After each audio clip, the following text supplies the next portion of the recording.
వీడేంట్రా బాబు safety belt కుండే 2 లింకులైతే ఒంటి చేతునైతే గాలిలో పిసిరేసి అదే ఒంటి చేతునైతే సేఫ్టీ బెల్ట్ కుండే 2 లింకులైతే ఫట్నైతే పట్టేసి గోవైతే రఫ ఇకపై ఏం చేస్తాడనుకుంటున్నారా? ఏం చేద్దామండి? ఏమీ లేదు. అక్కడికి ఆ సంగతి పక్కన పెడితే మా ముసలోడైతే చిన్న పంది మేసాడండి.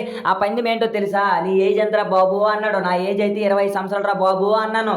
నా ఏజ్ ఎంతో తెలుసా అన్నాడు. నీ ఏజ్ నాకెలా తెలుస్తుందిరా బాబు అంటే నా ఏజ్ వచ్చేసి 60 సంవత్సరాలు రా బాబు అన్నాడు. నీ 25 సంవత్సరాల పవర్ అయితే చూపించా పైపులు అయితే ఇప్పు. నా 20 సంవత్సరాల పవర్ అయితే చూపించా పైపులు అయితే ఫటాఫటా ఎందుకున్నాడు. మా ముసోడు అంత మాట అనక నేను ఊరుకోనండి. సింహంలాగైతే గోవ అయితే ఫట్నైతే ఎక్కాను. పైపుకి అయితే బెల్ట్ అయితే టక్కనైతే తగిలించేసాను. నా మూతి మీద మేసములు చెప్తున్నాను. నాకున్న దమ్ముతో నాకు ఒంట్లో ఎలికొస్తున్నా సరే ఆకుండా నా ఒంట్లో చెమటలు కారుతున్నా ఆకుండా ఆ సుత్తి అయితే అందుకొని నా ఒంటి చేతునైతే 4 కప్పులు అయితే టపా ఫటాఫటా లూజ్ చేసేసాను. ఆ పైపులు అయితే ఫటాఫటా టక రఫా ఇచ్చేసాను మా ముసోడికి.